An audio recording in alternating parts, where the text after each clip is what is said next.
When someone goes months without reaching out, the hardest part isn't the silence itself, it's the stories we tell ourselves to survive it.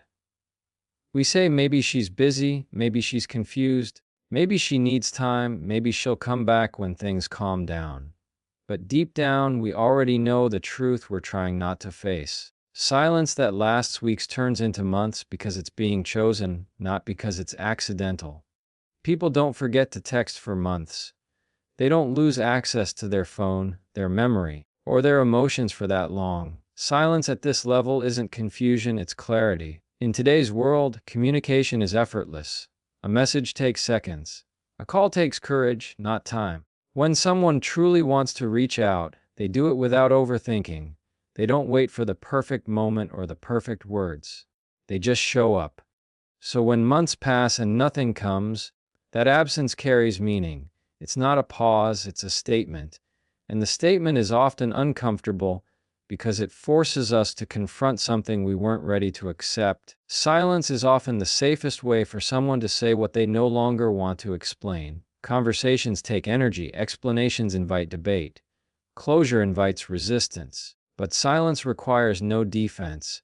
It draws a line without starting another argument. For many people, especially after emotional exhaustion, silence becomes the cleanest way to move forward. Not because they don't care at all, but because they care enough about themselves to stop reopening wounds that never healed properly. This is where people misunderstand silence the most. They think if she were truly done, she would say it directly. But not everyone communicates through confrontation. Some people communicate through withdrawal. Some people communicate by removing themselves completely. Silence becomes their language when words have failed them too many times before. It's not about punishing you. It's about protecting themselves. And here's the part that stings the most. Silence gives you no leverage. You can't argue with it. You can't negotiate with it. You can't defend yourself against it. It leaves you alone with your thoughts, your regrets, and your questions. That's why it feels so heavy. But that heaviness isn't meant to break you. It's meant to wake you up. It's meant to force you to stop waiting for answers that may never come and start paying attention to what's already being shown. When someone goes quiet for months, they're not undecided. Indecision looks messy. It looks like mixed signals, late night messages, emotional check-ins, sudden disappearances followed by returns. Months of silence are steady, consistent, intentional. It's a decision that's being reinforced every single day they choose not to reach out, and each day adds weight to the message. The mistake many people make is treating silence like a problem to solve instead of a reality to accept. They wait for the silence to end instead of asking themselves why they're still listening for it. The truth is, silence isn't always asking you to chase, it's often asking you to stop. To stop hoping for something that's already moved on. To stop reading meaning into absence. To stop delaying your own growth by standing in emotional limbo. Silence, at this level, isn't confusion. It's communication without words. And once you understand that, you stop taking it personally and start taking it seriously. When someone chooses not to reach out for months, it's easy to assume the reason is anger, resentment, or indifference. But more often than people realize, the silence isn't fueled by hostility, it's driven by exhaustion, emotional exhaustion, the kind that comes from repeating the same conversations, explaining the same feelings, and hoping each time that something will finally change. At some point, explaining stops feeling productive and starts feeling draining. And when that happens, silence becomes less about you and more about protecting one's inner peace. Peace is expensive. It costs conversations that go nowhere. It costs emotional labor that isn't returned. It costs the constant effort of trying to be understood by someone who may not be listening. When she stops reaching out, it doesn't automatically mean she never cared. In many cases, it means she cared for too long without feeling safe, heard, or valued in the way she needed. Silence becomes the last form of self-preservation when speaking no longer feels safe or useful. People often think closure comes from long talks, final messages, or emotional goodbyes. But for someone who has already tried to communicate and felt dismissed, misunderstood, or minimized, Closure doesn't come from another conversation, it comes from distance. From stepping away and allowing calm to replace chaos. Silence becomes the boundary that words failed to create. There's also a quiet maturity in choosing peace over explanation. It takes strength to stop proving your worth, to stop convincing someone to see you differently, to stop arguing for basic respect. Silence is not weakness, it's restraint. It's the moment someone realizes that not every feeling needs to be defended, and not every relationship needs a final debate. What many don't realize is that explaining often keeps emotional ties alive. Every message reopens the door. Every response invites hope. For someone trying to move forward, silence is the only way to truly let go. It's not about being cold, it's about being clear with oneself. Clear that going back would mean repeating patterns that already caused pain. Silence also protects dignity. When emotions run high, words can be regretted. Promises can be made out of loneliness rather than intention. Silence prevents emotional backsliding. It allows healing to happen without interference. It's a conscious choice to avoid drama, confusion, and emotional turbulence. And yes, silence can hurt the person on the receiving end. It can feel unfair, abrupt, or cruel. But the reality is the silence wasn't created in a vacuum. It's usually the result of many unheard moments, unmet needs, and unspoken disappointments. By the time the silence arrives, the decision has already been processed internally. Choosing peace doesn't mean she lacks empathy. It means she finally chose herself. It means she stopped sacrificing her emotional stability to maintain a connection that cost her more than it gave. Silence becomes the price of peace, and for some, it's a price worth paying. When you understand this, you stop viewing the silence as a personal attack and start seeing it as a personal boundary. You realize that sometimes the most respectful thing someone can do is step away quietly instead of causing more damage through forced conversations. In the end, silence isn't always about shutting you out. Sometimes it's about letting herself breathe again. By the time someone disappears from your life for months, the distance you feel didn't start with the silence. It started long before that, quietly, internally, and almost invisibly. Emotional detachment always comes first. People don't wake up one day and suddenly decide to vanish. They slowly pull away as their feelings change, as disappointment accumulates, and as hope fades in small, almost unnoticeable moments. At first, the detachment is subtle. Conversations feel shorter. Laughter feels forced. Effort becomes inconsistent. What once felt natural starts to feel heavy. These are the early signs most people ignore because they don't look dramatic. But emotional withdrawal doesn't announce itself, it whispers. And when those whispers go unnoticed or unaddressed, they eventually turn into silence.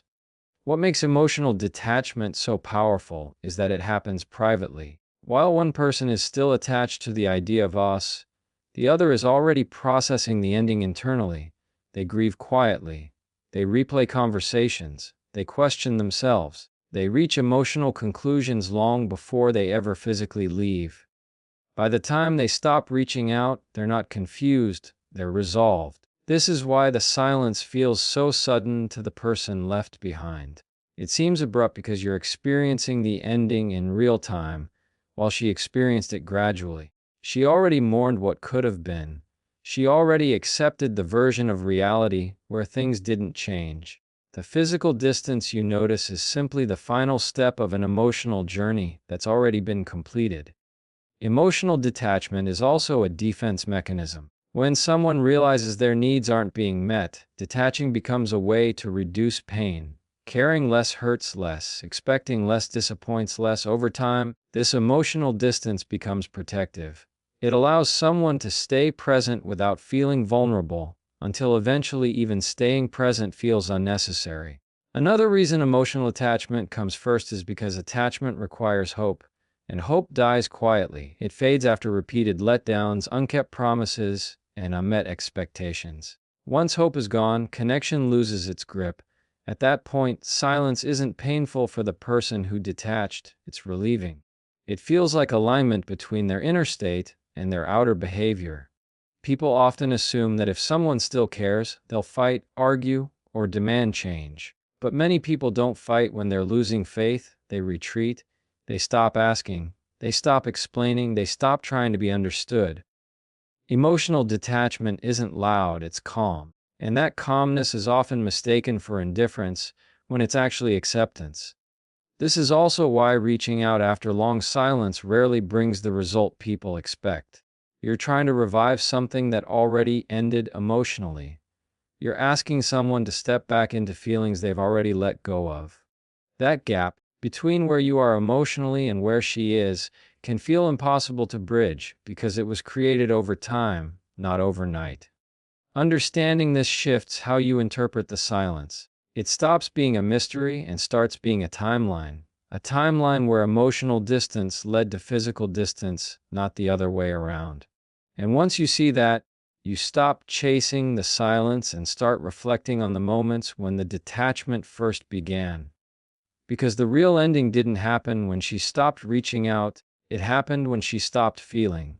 When she stopped reaching out, it wasn't because she ran out of feelings, it was because she ran out of self-betrayal. There comes a point where constantly explaining yourself, lowering your standards, or chasing someone's attention starts to feel heavier than letting go.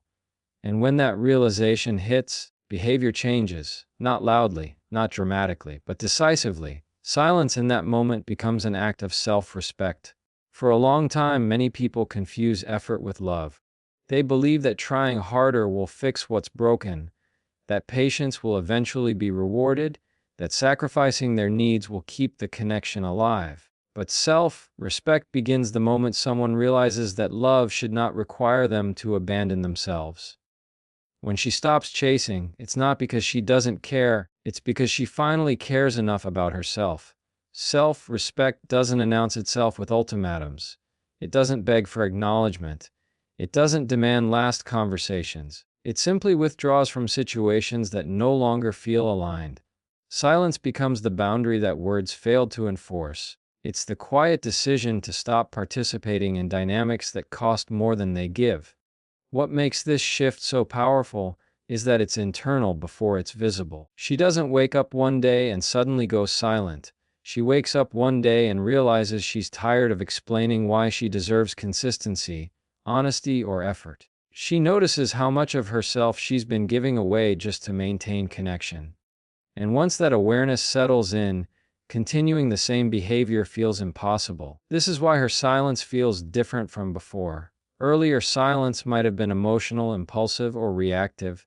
This silence is calm, grounded, intentional. It's not about creating distance to get a reaction, it's about creating space to heal. That kind of silence isn't meant to be broken. Self-respect also changes how someone handles disappointment. Instead of confronting, arguing, or hoping for last-minute change, they accept reality as it is. Acceptance doesn't mean approval, it means clarity. It means no longer negotiating with situations that repeatedly show you who they are. Many people underestimate how much strength it takes to stop reaching out. It means letting go of familiar patterns. It means choosing uncertainty over familiar pain. It means trusting yourself enough to walk away without guarantees. That's not weakness, that's growth. From the outside, her silence may look cold or distant. But internally, it often comes with relief. Relief from emotional overextension, relief from constant overthinking, relief from waiting for effort to be reciprocated. Silence becomes a form of emotional alignment, her actions finally matching her self-worth. This is also why chasing her after this point rarely works. You're not dealing with someone who's unsure or seeking validation. You're dealing with someone who has already drawn a line internally. And once self-respect draws a boundary, it doesn't bend easily. Understanding this reframes the silence completely. It's no longer a punishment or a game, it's a declaration. A declaration that she chooses herself, her peace, and her dignity over staying in a situation that required her to shrink. And once self-respect changes someone's behavior, silence becomes the loudest form of self-honor. One of the most uncomfortable truths people avoid is also one of the simplest. Effort reveals priority. In a world where communication is instant and constant, reaching out is no longer a challenge, it's a choice. When someone goes months without contacting you, it's not because they couldn't find the time or didn't know what to say. It's because In those moments, reaching out wasn't a priority, and deep down, she knows that just as clearly as you eventually will. We live in an era where connection requires almost no effort. A message can be sent in seconds from anywhere at any time. There's no barrier, no distance, no delay. Which means when someone truly wants to talk to you, they don't overthink it, they act. They send the message, they make the call, they check in. Desire doesn't need perfect conditions, it creates its own opportunity. This is why the phrase, "if she wanted to, she would," carries so much weight. It strips away excuses, it removes fantasy, it forces reality to the surface. Because wanting something shows up in behavior, not intentions.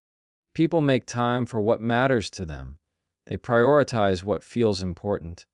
And they don't let months pass in silence with someone they're emotionally invested in. What makes this truth difficult to accept is how final it feels. We want to believe that feelings alone are enough, that caring silently still counts. But unexpressed care doesn't build connection. It doesn't maintain intimacy. It doesn't keep relationships alive. Action does. And the absence of action over time becomes its own message. Many people cling to the idea that reaching out would feel awkward, vulnerable, or inconvenient. But vulnerability has never stopped someone who truly wanted to reconnect. Fear doesn't override desire, it reveals the strength of it. When desire is strong, fear becomes secondary. When desire fades, fear becomes an excuse. This is also why silence hurts more than rejection. Rejection at least offers clarity. Silence leaves room for hope, interpretation, and self-doubt. But the longer the silence lasts, the more it confirms the truth you're avoiding. Each day without effort is another day the choice is being reaffirmed. It's important to understand that this isn't about blaming or villainizing her. It's about accepting reality without rewriting it. She didn't forget. She didn't lose feelings overnight. She simply chose not to act on them. And choice is the most honest expression of intention. Once you accept this, something powerful happens. You stop waiting. You stop checking your phone. You stop reading into small signs. You reclaim your energy. Because when you realize that effort is a decision, you stop investing in people who repeatedly choose not to invest in you. This realization doesn't harden you, it grounds you. It teaches you to value consistency over words, action over promises, and presence over potential. It sharpens your standards and protects your emotional space.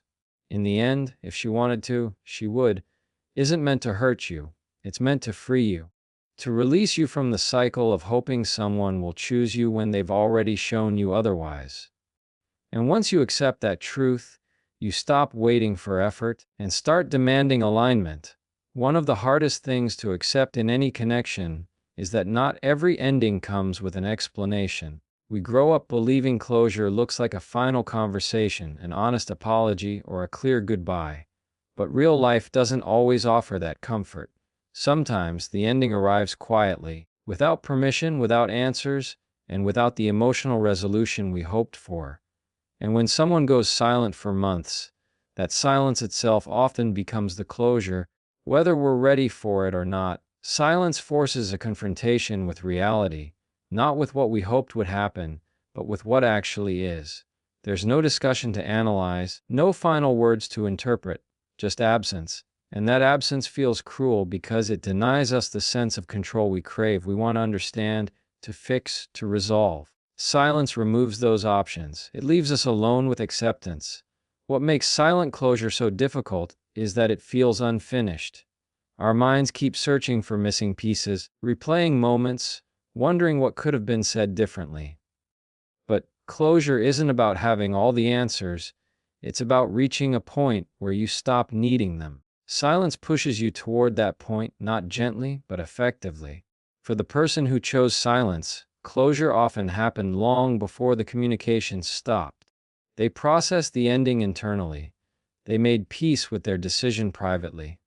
By the time the silence arrived, the emotional chapter had already been closed on their side. What feels sudden to you feels settled to them. This imbalance is painful, but it's also revealing. It shows that closure is not a shared experience, it's a personal one.